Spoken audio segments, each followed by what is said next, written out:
미국 경제 전문 매체 포브스가 지난 21일에서 22일까지 이틀간 전국 1,200여 명을 대상으로 조사한 결과 트럼프 전 대통령이 51%, 해리스 부통령이 49% 지지율을 보였습니다. 같은 기관 지난달 조사에선 해리스가 4%포인트 차로 앞섰지만 한 달 사이에 역전됐습니다. 월스트리트 저널 조사에서도 트럼프 47%대 해리스 45%로 나왔습니다. 하지만 블룸버그 통신의 7개 경합주 조사에선 해리스가 펜실베이니아 등 4곳에서 앞섰고 트럼프가 조지아 등 3곳에서 우세를 보였습니다. 대부분 오차 범위 내 박빙 승부여서 여전히 승패를 예측하기 힘든 상황입니다. The sad part about that is he's trying to be president of the United States, probably the toughest job in the world, and he's exhausted. And I'd like to begin by asking a very simple question. Are you better off now than you were 4 years ago? 팝스타 비욘세는 현지 시간 금요일 해리스 지원 유세에 나서기로 했습니다. 앞서 테일러 스위프트도 해리스 지지 의사를 밝힌 바 있습니다. 트럼프는 보수 성향 팟캐스트 인터뷰에서 백악관에 복귀하면 자신을 기소한 잭 스미스 연방특별검사를 2초 안에 해임하겠다고 밝혔습니다. 바이든 정부에서 임명된 스미스 특검은 기밀 유출과 대선 결과 뒤집기 혐의 등으로 트럼프 전 대통령을 형사 기소했습니다. 워싱턴에서 SBS 김용태입니다. 해리스 부통령이 공화당 내 반트럼프 인사인 리즈 체니 전 의원과 공동 유세에 나섰습니다. Donald Trump is an unserious man, but the consequences of him being president of the United States are brutally serious. 외연 확장 시도지만 정작 흑인, 히스패닉 등 핵심 지지층 표심에 빨간불이 켜졌습니다. I say Trump. Why? It's controversial, but I just choose Trump. 전체 유권자의 14.7%로 유색 인종 중 가장 비중이 큰 히스패닉계 이탈이 특히 심각합니다. USA 투데이 조사에선 라틴계, 즉 히스패닉 응답자의 49%가 트럼프, 38%가 해리스 지지라고 답했습니다. 앞서 뉴욕타임스 조사에서도 히스패닉계 지지는 이전 2번 선거 때보다 훨씬 낮은 56%에 그쳤습니다. 가장 큰 이유는 경제입니다. 트럼프 시절 경제가 좋았고 현 정부 들어 급증한 불법 이민자들이 일자리를 위협한다고 느끼는 겁니다. He would like to stop the illegal immigrants and bring the law and order in place. 트럼프는 허리케인 피해 지역을 찾아 불법 이민자 문제를 또 파고들었습니다. We're not supposed to be spending the money on taking in illegal migrants, maybe so they could vote in the election. 트럼프가 승부를 가를 7개 경합주 중 남부 4곳에선 격차를 벌리고 북부 3곳은 거의 따라잡았다는 여론조사 결과가 나오는 등 막판 상승세를 이어가고 있습니다. 워싱턴에서 SBS 남승모입니다. 자, 그런데 또 특이한 것 중에 하나가 이 트럼프 후보가 지지율을 회복하는데 1등 공신으로 지금 일론 머스크가 꼽히고 있지 않습니까? 이 세계 최고 부자인데 네. 이 사람은 왜 이런 위험한 도박에 뛰어든 건가요? 그게 참 이게 일론 머스크가 가세했기 때문에 지지율이 확 올랐다고 봐야 하는지는 조금 그 토론의 여지가 있습니다. 그런데 아무튼 이 10월 초가 되면서 트럼프의 지지도가 개선되는 것과 함께 네. 일론 머스크가 굉장히 열심히 경합주를 뛰고 있습니다. 네. 일론 머스크가 그 펜실베이니아주에서 대학을 나왔거든요. 네. 그래서 근데 마침 펜실베이니아가 가장 중요한 경합주죠. 그러니까 아예 자기 활동 근거지를 펜실베이니아로 옮겨놓고 네. 거기서 뭐 변호사, PR 전문가 다 끌어모아서 지금 사실상의 캠프 운영을 하고 있습니다. 그럴 정도로 지금 올인을 하고 있고요. 실제로 본인이 한 보수 언론인과의 인터뷰에서 네. 그런 표현들을 했어요. 내가 이렇게 지금 올인하는데 만약에 트럼프가 안 되면 나는 X 된 거다. 저거 비속어 같네요. F로 시작하는 욕입니다. 네. 그다음에 해리스가 이기면 내가 감옥에 몇 년이나 가 있어야 할지 누가 알겠냐 이런 말들을 실제로 할 정도로 지금 뭐 그 유례 없는 전폭적인 특정 후보 지지 운동을 하고 있습니다. 네, 일론 머스크가 뭐 다른 사람들이 잘 상상하지 못하는 일들을 많이 벌여오긴 했는데 자, 그런데 원래 머스크 네. 오바마 대통령 지지자 아니었습니까? 민주당에? 꽤 괜찮게 지냈죠. 네. 근데 이제 그 머스크의 정치 성향을 쭉 분석한 기사들을 보면 오바마 때도 오바마를 지지했다기보다는 그냥 오바마가 당시에 추진하던 어떤 혁신 정책, 네. 에너지 정책 이런 것이 자기가 하는 사업의 방향과 맞았기 때문에 전기차니까 뭐 친환경 사업이죠. 기업 입장에서 백악관에 맞춰주는 정도로 좋게 지냈다고 그래요. 그다음에 정치랑은 가급적 거리를 두고 싶어 했고 정치 자금은 민주공화 양당에 조금씩 내는 정도였다고 합니다.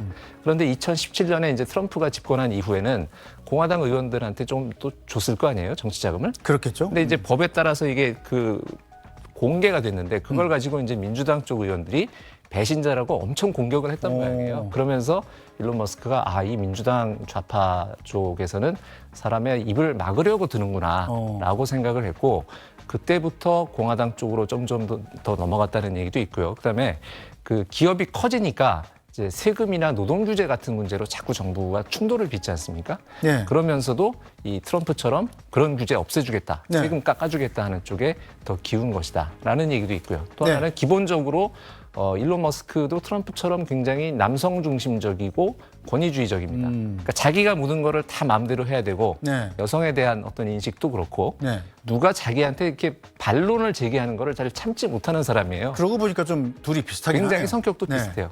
그러다 보니까 점점 더 트럼프 쪽으로 넘어간 것 같다는 얘기를 하고 있습니다. 네, 일론 머스크 세계 최고의 부자답게 돈도 엄청나게 쓰더군요. 네. 뭐 유권자를 뽑아서 하루에 14억 원씩 준다고도 하고 네. 또 누구를 한 사람 추천을 하면 무조건 47달러? 우리 네. 돈으로 한 6만 원쯤 되지 않습니까? 예. 어떻게 보면 그건 돈 주고 표를 사는 매표 행위 아니에요? 불법 아니에요, 그거? 그게 이제 내용과 어떤 그 법적인 형식 논리상의 괴리가 있는 거를 네. 이 사람이 머리가 좋게 이용을 하는 건데요. 이런 식입니다. 그러니까 트럼프를 찍으시면 돈을 드리겠습니다가 아니에요. 네. 그게 아니고 이제 미국에서 수정헌법이 보장하는 권리들 중에 네. 이제 언론, 종교, 집회 뭐 이런 그 자유를 표현의 보장하고 자유. 있고, 예. 그다음에 총기를 소지할 권리를 또 보호해 주는 게 있습니다. 네. 이 두 가지를 그 지지하시면 그러면 우리가 올려놓은 온라인 청원에 서명을 해주세요. 그리고 펜실베이니아처럼 경합주에 있는 네. 그 이거를 지지할 만한 경합주 유권자의 연락처를 우리한테 주십시오. 네. 그러면 돈을 드리겠습니다예요. 47달러를. 예. 그다음에 네. 또 추첨해서 하루에 뭐 14억 원인가 또 큰 돈도 준다. 매일매일 준다고 그래요, 그걸?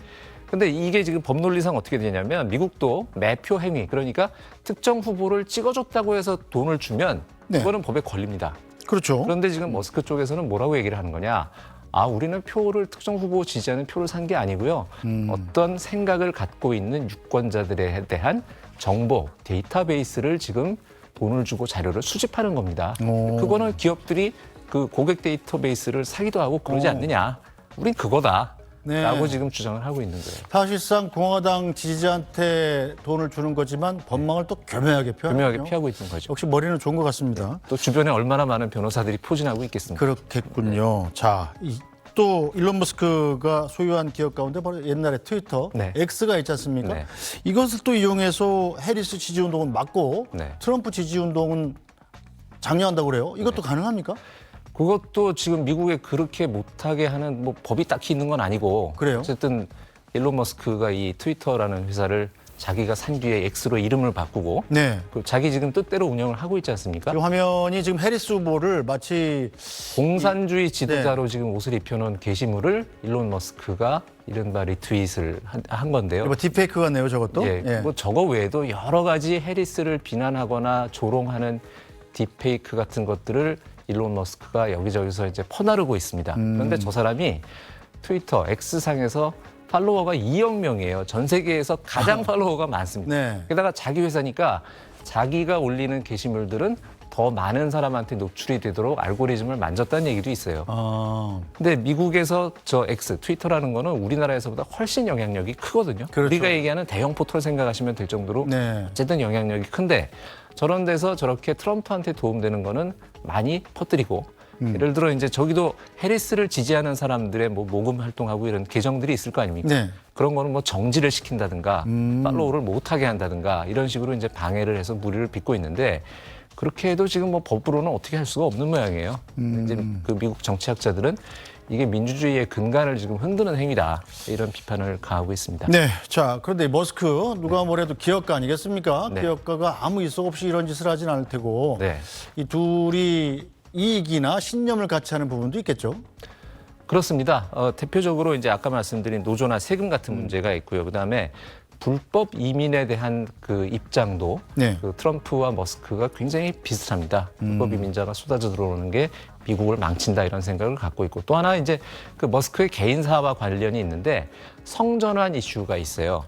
그 일론 머스크가 아들이 있었는데 네. 2022년에 그 아들이 18살 되던 해에 여성으로 성전환을 합니다. 그럼 딸이 됐군요. 딸이 됐습니다. 그러면서 이제 이름을 그 비비안 제나 윌슨이라고 네. 머스크라는 성을 띄워버리고 아버지랑 연을 끊어요. 호적에서 판 거예요. 소송을 해가지고 네. 그 호적에서 스스로 나갔습니다. 성전환을 하면서.